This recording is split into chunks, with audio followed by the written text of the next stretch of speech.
안녕하십니까. 2024년 5월 26일 최병우의 팩트 시작하겠습니다. 이화영 전 경기도 평화부지사의 1심 선고가 6월 7일입니다. 그러니까 오늘이 26일이니까 딱 12일 남았습니다. 열흘 남짓 남은 거죠. 자, 이 선고를 앞두고 그러니까 이재명 대표 측, 그러니까 이화영이 부지사일 때 도지사였던 대표 측과 그 다음에 검찰 간의 공방이 아직도 끝나지 않고 있습니다. 지난번에 이화영 술판, 이 허위 주장과 관련해서 오랫동안 서로 치고받고 아직도 결론이 안 난 것처럼 민주당 측에서 주장을 하고 있죠. 이미 결론이 다 나버렸죠.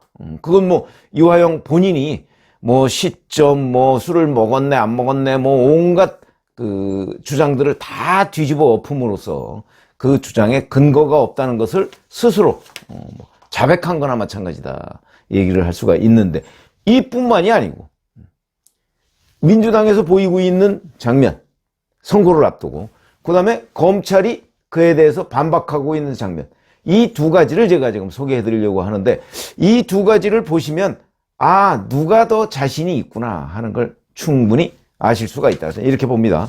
자, 이화영 술판과 관련한 민주당 이재명 대표의 허위 주장, 그게 있었고요.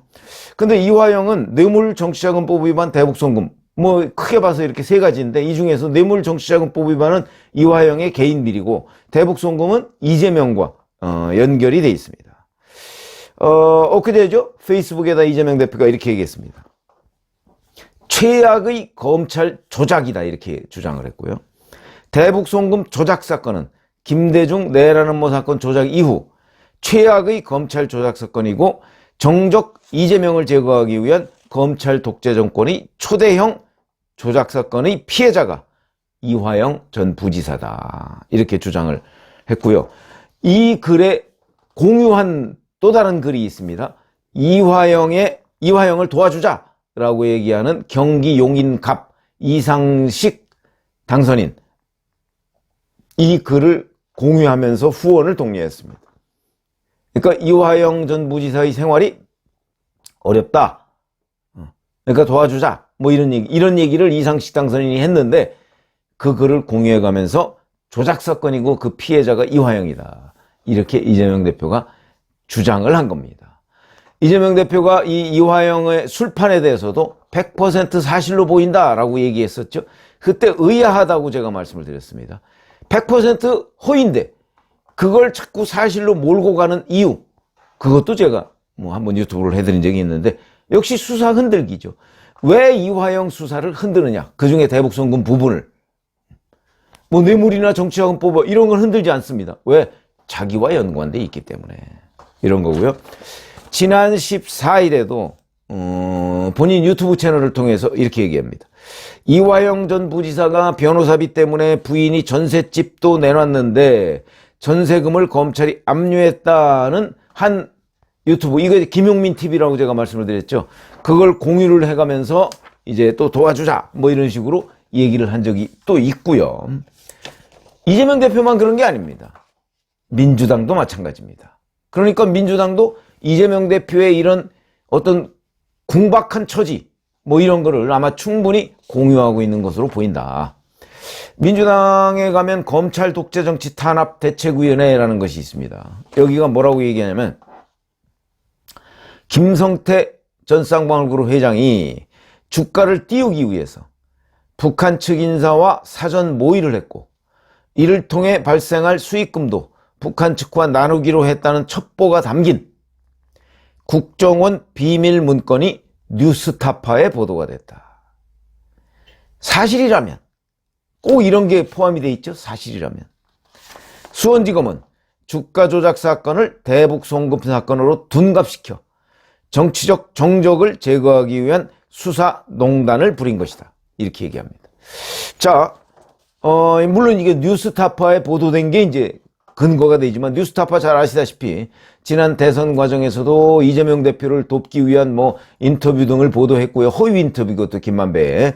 그 다음에 관련 기자들이 이런저런 하여튼 그 대선 여론조작 그 사건에 지금 연루가 돼서 수사를 받고 있는 곳인데, 여전히 민주당을 위해서 이런저런 보도를 하고 있습니다. 뿐만 아니고요. 이화영 측 그게 이제 보석을 신청을 했는데 지난 21일 보석 심리가 열렸습니다. 여기에서 이제 6월 7일 선고를 좀 연기해달라 이렇게 주장을 하면서 이화영의 유죄 판결이 향후 이재명 대표에 대한 유죄를 추정하는 근거가 될 것이다.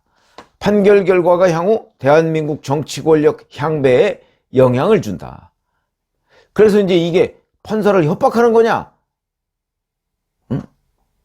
뭐 이런 그 주장을 펴는 사람도 있지만 저는 어떻게 보냐면 이 사람들이 대북 송금행 부분에 관해서 이화영이 유죄가 나올 거라는 걸 이화영 변호인도 알고 있구나. 저는 오히려 그런 분석이 됩니다. 그걸 알고 있는 거죠. 아니 이화영한테 유죄면 이게 이재명 유죄로도 연결되니까 이화영한테 무죄를 내려주세요. 글쎄 이게 판사한테 협박이 됩니까? 더군다나 이게 신진우 부장판사인데 신진우 부장판사는 그동안에 이 재판을 이끌어오면서 상당히 심지가 곧게 판단을 내려온 걸로 제가 알고 있습니다. 자, 그런데 이게 협박이 됩니까? 이재명에 대한 직접 유죄 판결도 아니고 아니 뭐 이화영이 북한하고 드나들면서 그 다음에 김성태 전 회장하고 이런저런 얘기하고 북한 인사 거기 참여시켜서 같이 술도 먹고 뭐 이렇게 했는데 그 범죄 혐의를 밝혀서 혐의가 있으면 유죄고 없으면 무죄죠. 근데 그 뭐 연결고리가 이재명이기 때문에 무죄를 내려야 되겠다. 이게 가능한가요? 바로 저는 이런 점이 이재명도 마찬가지고 민주당도 그렇고 이화영 쪽도 굉장히 이 선고를 앞두고 초조해하는구나 하는 걸 명실상부하게 드러내는 장면이다. 저는 이렇게 봅니다. 반면에 이 사건을 수사하고 있는 수원지검은 재산압류 얘기가 처음에 나왔을 때 아니 그거는 추징보전 절차 중에 하나다. 그건 무슨 얘기냐면 추징금이 있기 때문에 구형량 징역 15년을 구형했죠. 그리고 벌금이 있고 추징금이 있습니다. 추징금이 뭐 3억 얼마 이렇게 됩니다. 그러니까 당연히 그 추징금을 안 내기 위해서 이제 뭐 이런저런 자기 재산을 빼돌릴 수가 있는 거죠. 빼돌리지 못하도록 보전을 해달라 하는 거를 법원에 요청을 했고 법원이 그래 이거는 보전해야 된다. 그런데 그 돈이 없으니까 근데 전세금을 빼려고 하거든요. 그래 이건 움직이지 못해. 그래서 압류를 해놓은 겁니다. 뭐 당연한 법 절차입니다. 특별히 뭐 무슨 선고를 앞두고서 뭘 어떻게 한 것도 아니고요. 자 이것만 봐도 그러니까 수원지검은 아니 법 절차다 뭐 이런 식으로 해명을 했고요. 어제는 또 주가 조작이 대북 송금 뭐 어쩌고저쩌고 하는 부분에 관한 해명문을 또 냈습니다. 여기에 보면 또 이렇게 돼 있습니다. 이른바 국정원 문건에는 대북 송금의 실제 목적이 경기도 대북 사업과 관련되어 있음을 설명하는 내용이 충분히 포함되어 있다. 이화영 재판은 무책임한 보도와 정치 공세로는 흔들 수 없을 만큼 이미 법정에서 충분한 증거조사와 면밀한 심리가 진행됐다. 1심 판결을 통해 그 실체가 확인될 것이다. 자, 이재명 대표 측의 그 초조함, 이것 때문에 벌어지는 몇 가지의 허위 주장. 반면에 검찰은 아니 뭐 심리 다 했으니까 1심 판결 한번 봅시다. 이렇게 나오고 있습니다. 이 두 장면을 보면서 검찰은 자신감에 넘치고 이재명 대표 측은 초조함에 불안에 떨고 있다 하는 걸 우리가 충분히 알 수 있는 대목이다. 저희가 이제 이 대북송금 부분에 관한 그러니까 이화영 재판을 지금 뭐 굉장히 오랫동안 하고 있죠. 거의 2년 가까이 하고 있는 겁니다. 그동안에 이제 재판 절차나 뭐 이런 거 왜냐면 이화영 전 부지사가 우선 총선 전에 1심 선고가 나오지 않도록 그동안에 뭐 재판부 기피 신청 등 온갖 여러 가지 그 조치들, 꼼수들을 부린 거 뭐 다 기억하실 겁니다. 그 이후에 그게 안 되니까 뭐 술판으로 또 허위 주장을 하고 그게 안 되니까 이제 조작으로 몰고 또 그게 안 되니까 지금 와서는 내가 유죄면 이재명 대표도 유죄인데 잘 판단하시오라고 판사를 뭐 협박하거나 아니면 본인의 유죄를 자백하거나 지금 이런 일들이 벌어지고 있는 거고, 반면에 검찰은 아니 그동안에 쭉 우리가 심리를 해오지 않았느냐, 증거 많다, 그러니까 아유 자꾸 떠들지 말고 12일 뒤에 1심 판결을 봅시다, 이렇게 나오고 있는 거고. 두 장면을 보면 6월 7일 신진우 부장판사의 1심 선고가 이화영의 대북송금 부분에 관해서 뇌물과 정치자금법 말고 대북송금 부분, 그러니까 이재명 대표와 공범관계에 있는 것으로 보이는 이 대북송금 부분에 관해서 유죄가 이재명과 이화영 측도 확신하고 있구나, 저는 그런 인상을 받습니다. 왜 그러냐면 그동안에 김성태 전 회장이 이 기억하고 이 다시 리플레이 재현하는 여러 가지의 장면들을 보면 이거는 그 장면이 매우 일관되고 거기에 구체적으로 영수증도 등장하고, 아까 국정원 문건 얘기를 하지 않습니까? 국정원 문건에도 뭐 주가 조작 뭐 이런 부분은 없다는 거 아닙니까?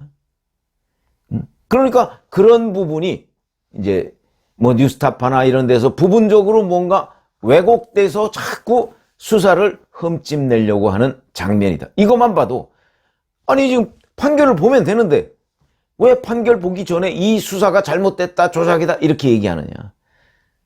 조작이면 판사가 밝혀냈겠죠? 이 부분은 연결고리가 잘 안 돼 있는데요 라고 얘기하면 검찰이 거기에 대해서 뭔가 설명을 할 겁니다. 그런 장면 없었습니다. 오히려 이화영 측에서 자꾸 본인이 검찰에서 진술한 걸 번복하고 뭐 이런저런 그 뭐 조작이라고 공격을 하고 검찰을 공격하고, 그 다음에 거기에 이재명 대표가 가세하고 이런 부분이 있었죠. 이 두 장면을 보면 이화영의 대북송금 그거는 이재명을 위한 것이고, 그리고 이는 6월 7일 12일 뒤에 유죄로 나올 것이다 하는 것이 거의 확실시되는 장면 아닌가, 그래서 설명을 드렸습니다. 고맙습니다.